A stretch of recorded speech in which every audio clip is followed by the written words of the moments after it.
Bismillahirrahmanirrahim. Assalamu alaikum dear students. Today we will discuss about normal subgroups.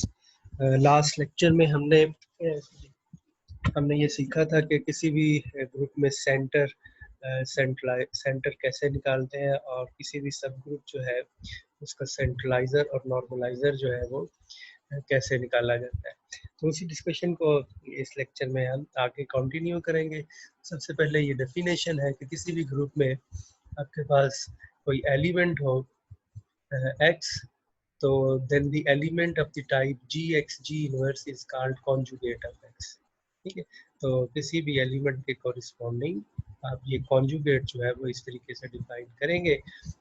जी जो है वो group का कोई एलिमेंट है और इसी तरीके से किसी भी सब ग्रुप के लिए जो कॉन्जुगेट है which is equal to g inverse consist of all the conjugate of the element of h, वो सारे के सारे conjugate of the type gx g inverse where x belongs to h.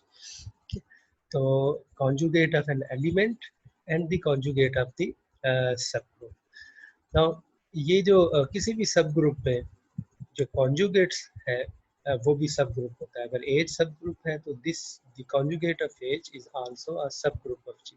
ठीक है, ये कॉन्जुगेट जो है ग्रुप के हर एलिमेंट के लिए आप डिफाइन कर सकते हैं। ठीक, अगर ये जी को हम 1 रखते हैं तो दिस मीन, तो इस केस में ये एज के इक्वल है, तो जी के हर एलिमेंट के कॉरिस्पॉन्डिंग आप इसका कॉन्जुगेट जो है वो डिफाइन कर सकते हैं। तो पहली चीज़ ये है कि ये कॉन्जुगेट भी सब ग्रुप होता है। अब इसको सब ग्रुप शो करने के लिए अगर हम ये शो करते हैं, देखिए कि अगर तो ये जो सब ग्रुप है इसको शो करने के लिए हम करते हैं कि ये भी ग्रुप बनाता है। तो बाई डेफिनेशन ये जो है वो क्लोज है, कोई से दो एलिमेंट लेंगे वो इस टाइप के आएंगे जी एक्स जी इनवर्स। तो एक एलिमेंट आप ले लें जी एक्स 1 जी इनवर्स और दूसरा एलिमेंट ले लें जी एक्स 2 जी इनवर्स।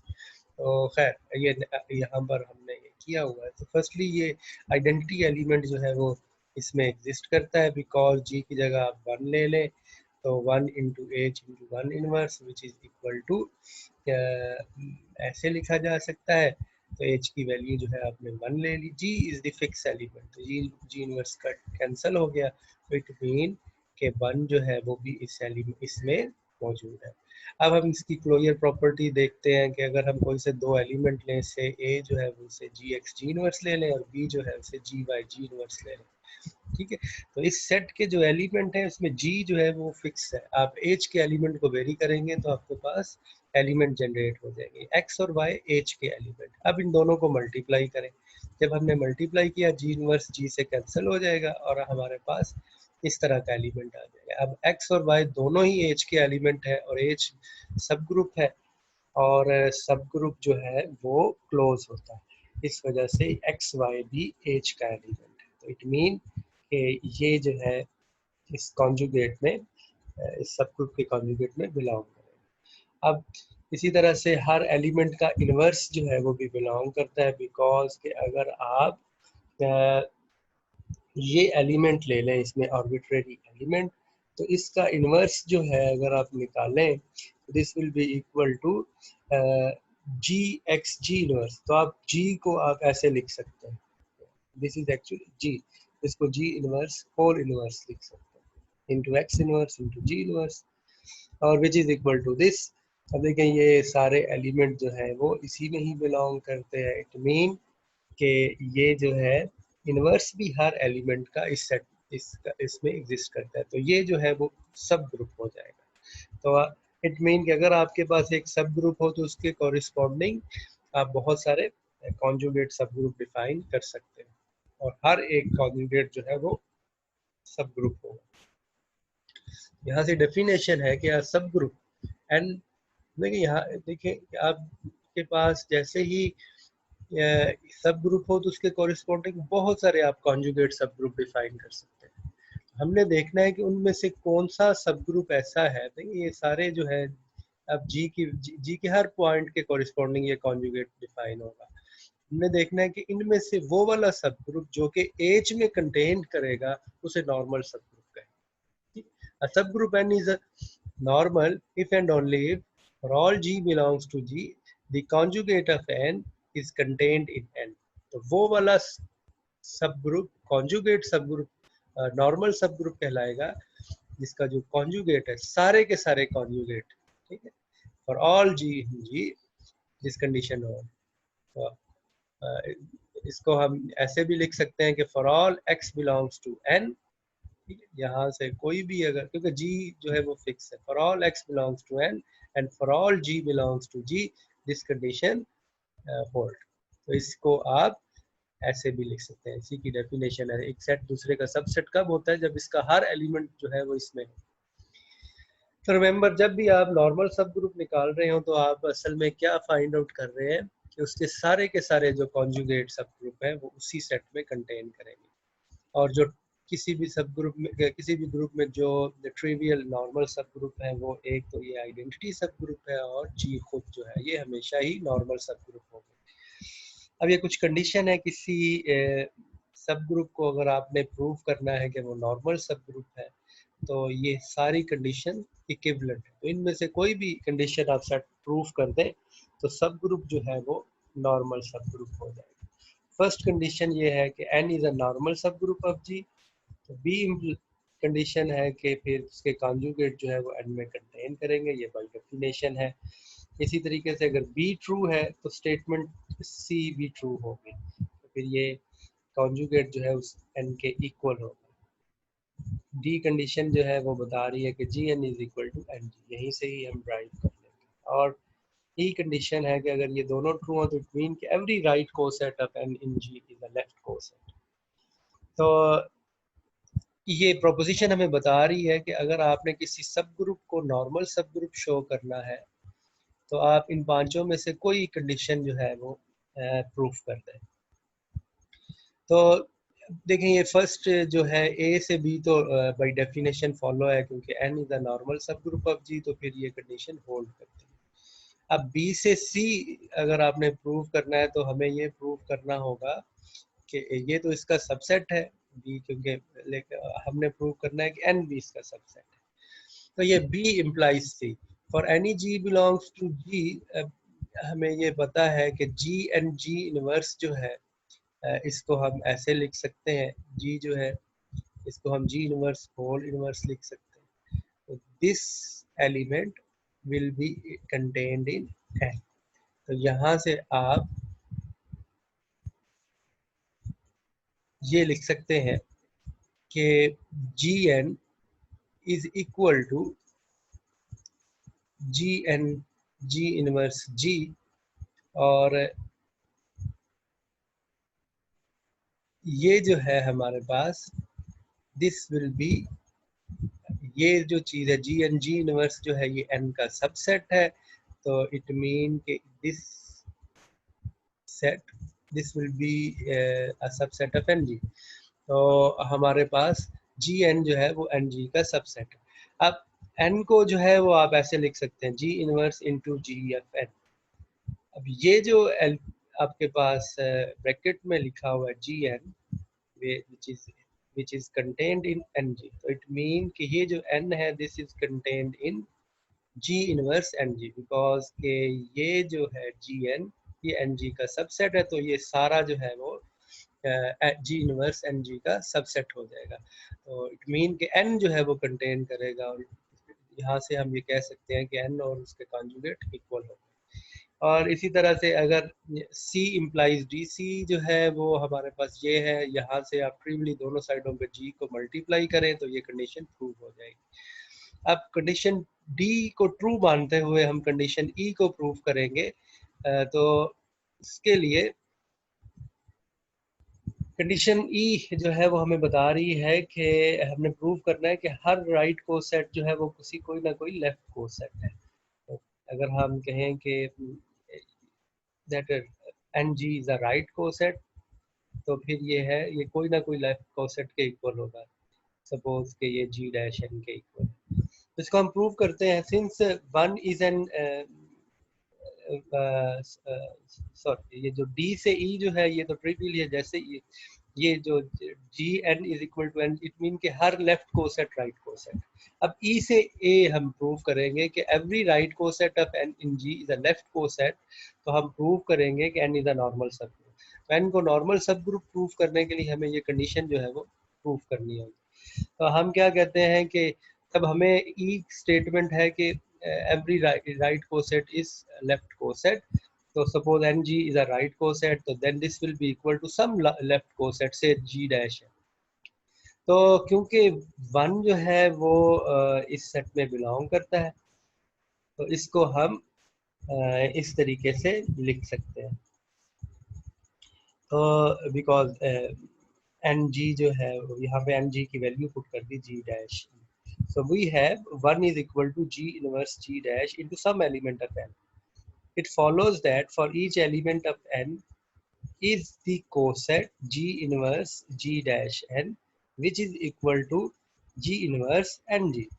तो मीन कि आप इसको ऐसे लिख सकते हैं, so we have shown that n is a subset of g inverse ng, and it follows easily from this that g and g inverse is also a subset of n।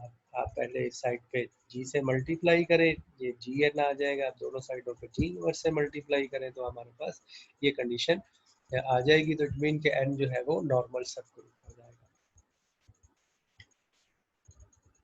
तो कोई भी जो हमारे पास एलिमेंट है वो जो है उससे हम ये ड्राइव कर सकते हैं। तो ये जो प्रोपोजिशन है ये हमें बता रही है कि अगर आपने किसी सब ग्रुप को नॉर्मल सब ग्रुप शो करना है तो इसमें से कोई सी कंडीशन जो है वो वेरीफाई कर दे।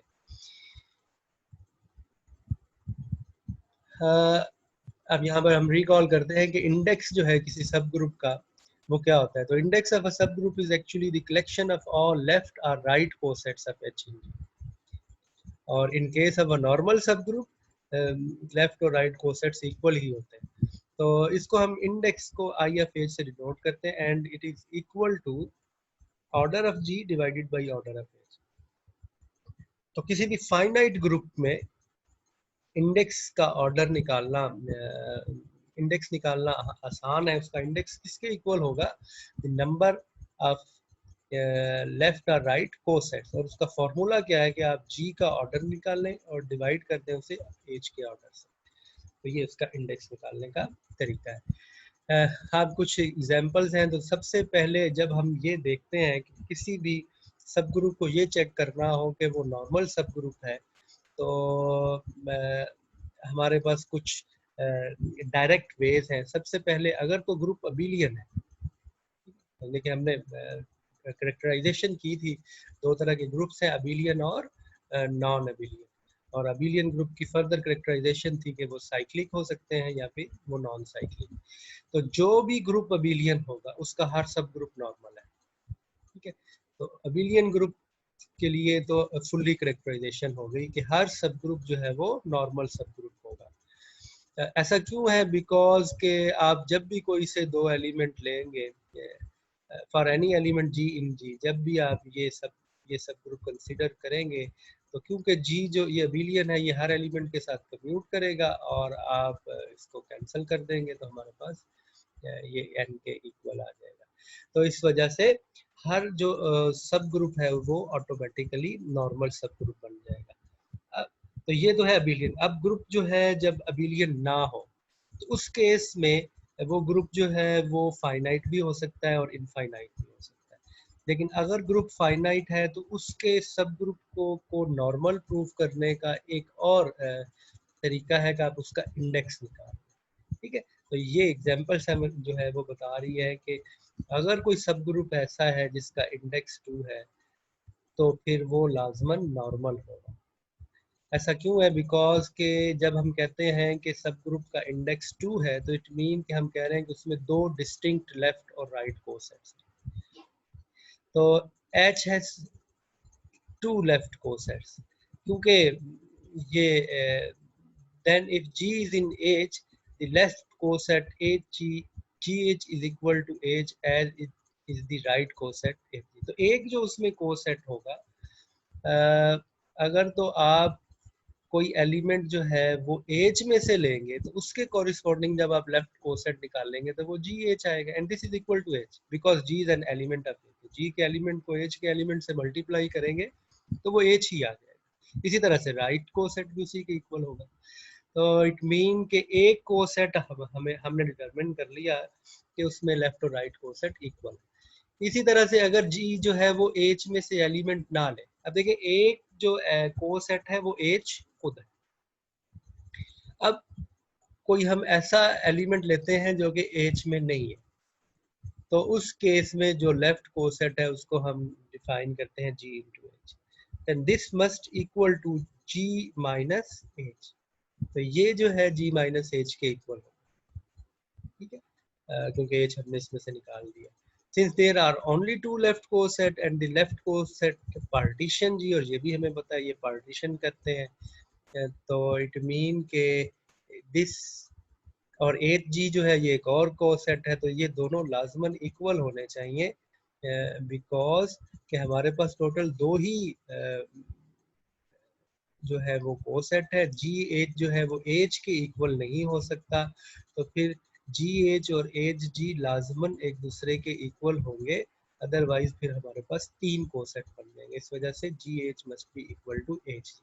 और क्योंकि ये पार्टीशन करते हैं, पार्टीशन का मतलब क्या है कि इन दोनों कोसेट्स की यूनियन ले तो फिर वो जी के इक्वल आएगी, इसलिए और कोई हमारे पास कोसेट नहीं है। तो इस वजह से ये हम तो हमें पता चल गया कि ये जो जी एच है ये एच जी के इक्वल है। तो लेफ्ट और राइट कोसेट्स इक्वल है, इस वजह से ये नॉर्मल सबग्रुप है। तो every subgroup whose index is 2 is a normal subgroup. तो ये एक और क्राइटेरिया हमें मिल गया। ये फर्स्ट एग्जांपल क्या बता रही है कि हर अबिलियन ग्रुप जो है उसका सबग्रुप नॉर्मल है। Every subgroup of an abelian group is normal. दूसरी कंडीशन, तो अबिलियन ग्रुप में तो कोई मसला ही नहीं है नॉर्मेलिटी का, तो जब नॉन अबिलियन हो और फाइनाइट हो तो फिर आप उसका इंडेक्स चेक करेंगे। अगर उसका इंडेक्स 2 है तो फिर वो नॉर्मल है। अगर इंडेक्स 2 नहीं आता, ठीक है, तो दूसरे लफ्जों में आप ये कह सकते हैं कि हर वो सब ग्रुप जो अगर चले इसके बाद अगर हम ये देखते हैं कि किसी सब ग्रुप का इंडेक्स 2 नहीं है, ठीक है, तो फिर हमें उसे चेक करना पड़ेगा। हमें फिर ये जो प्रोपोजिशन है इसमें से कोई एक कंडीशन प्रूव करनी पड़ेगी उसको नॉर्मल सब ग्रुप शो करने के लिए, ठीक है। तो मतलब अगर उसका इंडेक्स 2 नहीं है फिर भी वो नॉर्मल सब ग्रुप हो सकता है, लेकिन अगर इंडेक्स 2 है तो फिर ये हमें गारंटी है कि वो लाजमन नॉर्मल सब ग्रुप है। अदरवाइज हम कुछ कह नहीं सकते, हमें फिर वो प्रूफ करना पड़ेगा बाय यूजिंग द प्रोपोजिशन। इसी तरह से किसी भी ग्रुप में जो नॉर्मल सब ग्रुप है वो लास्ट टाइम हमने प्रूव किया था कि वो भी सब ग्रुप होता है। तो सेंटर जो है किसी भी ग्रुप का वो नॉर्मल सब ग्रुप होता है, ठीक है। सब ग्रुप हमने लास्ट लेक्चर में इसे प्रूव किया था। अब इसको नॉर्मल सब ग्रुप शो करने के लिए अगर हम ये प्रूव कर दे कि जी का हर एलिमेंट, जहाँ पे ये जी है, तो जी के हर एलिमेंट कि अगर G belongs to G and H belongs to center of G, अगर हम ये प्रूव कर दें कि G H G inverse belongs to center of G, तो फिर ये नॉर्मल प्रूव करने के लिए काफ़ी है। तो बिकॉज कि अगर आप डेफिनेशन में जाएं तो यहाँ पर हमने लिखा हुआ है कि नॉर्मल सब ग्रुप है, then for all x belongs to n and for all G belongs to G this condition must be true। तो हमने क्या किया कि ये एक आर्बिट्रेरी एलिमेंट ले लिया G में से, और H जो है वो सेंटर ऑफ G में से एक आर्बिट्रेरी एलिमेंट ले। तो हमारे पास ये हमने प्रूव करना है कि G H G inverse into x is equal to कि ये x जो है वो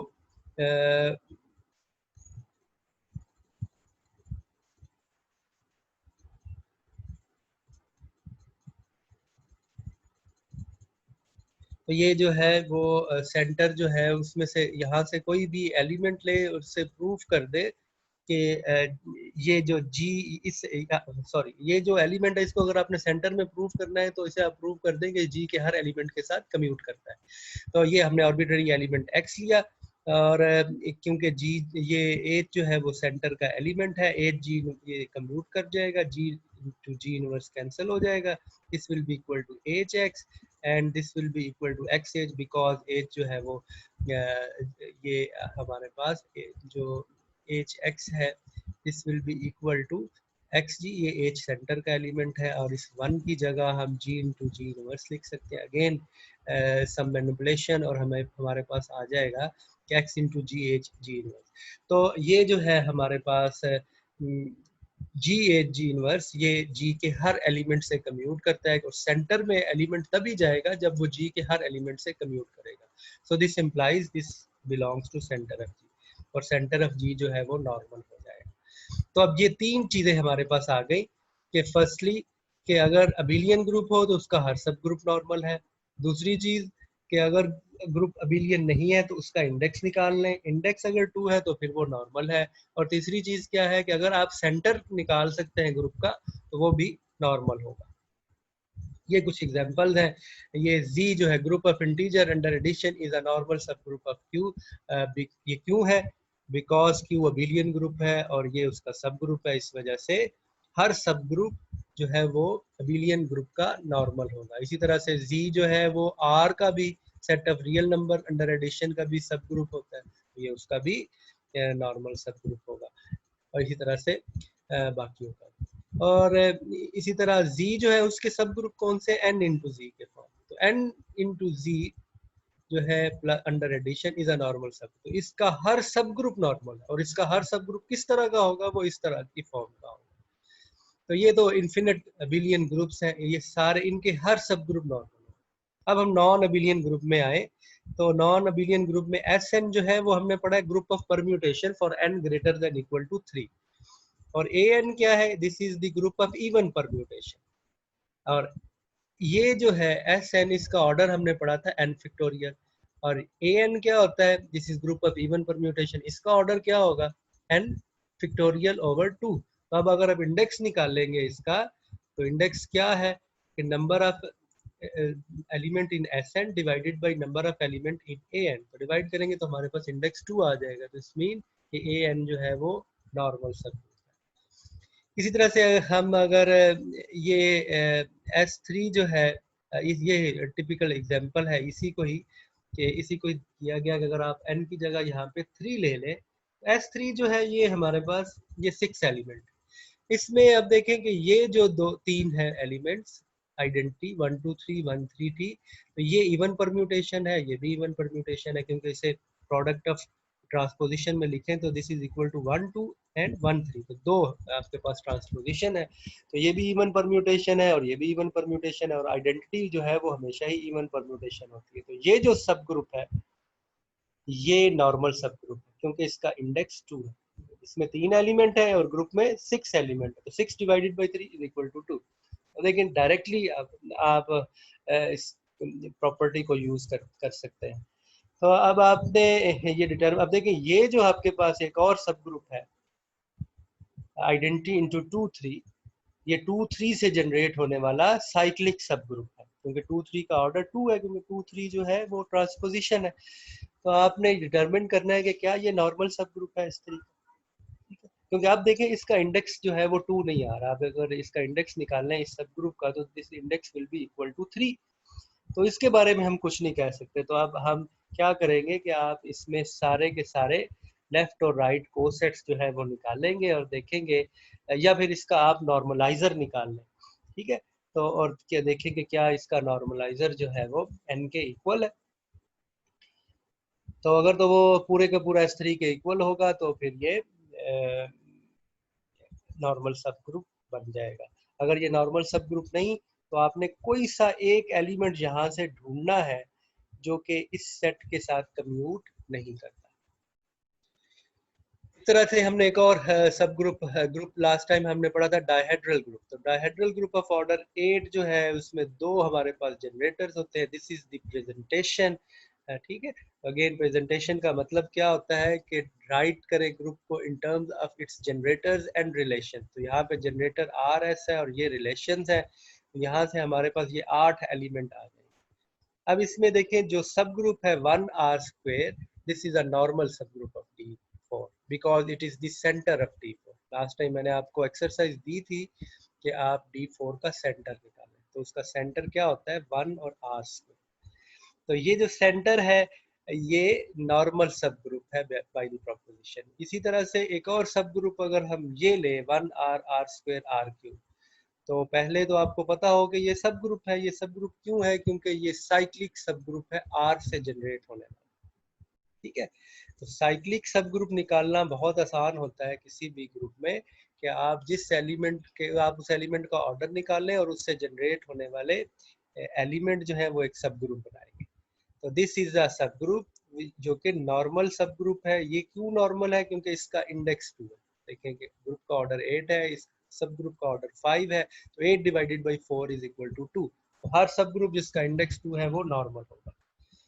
अब एक्सरसाइज ये है कि आपने इस सब ग्रुप के इस ग्रुप के सारे सब ग्रुप डिटरमिन करने हैं। तो देखें कि इसके जो सब ग्रुप है उसका ऑर्डर क्या हो सकता है। बाय लेग्रांज थ्योरम हमें पता है कि हर सब ग्रुप जो है वो ग्रुप के ऑर्डर को डिवाइड करता है। तो मैं अगर कहूँ कि इसके सारे सब ग्रुप निकालें, तो इसके जो सब ग्रुप है वो कौन से होंगे, उनका ऑर्डर क्या हो सकता है।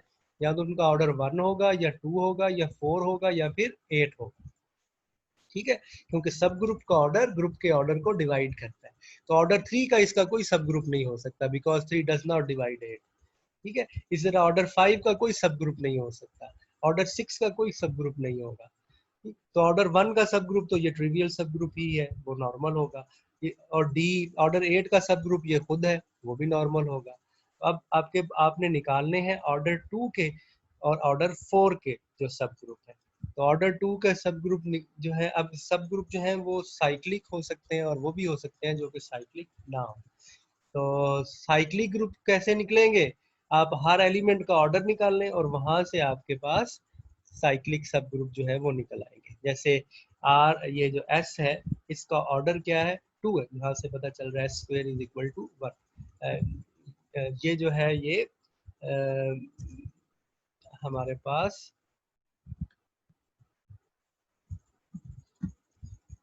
यहाँ पर ये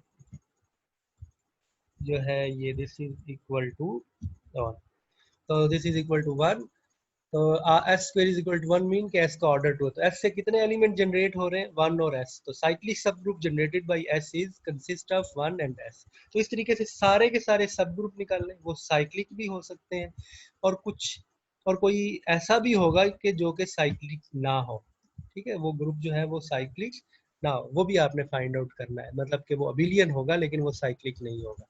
तो फिर आप देखें कि उनमें से नॉर्मल सब ग्रुप कौन सा है।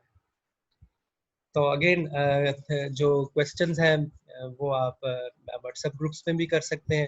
तो और इसके अलावा जो है हम अपनी क्लास जो है उसमें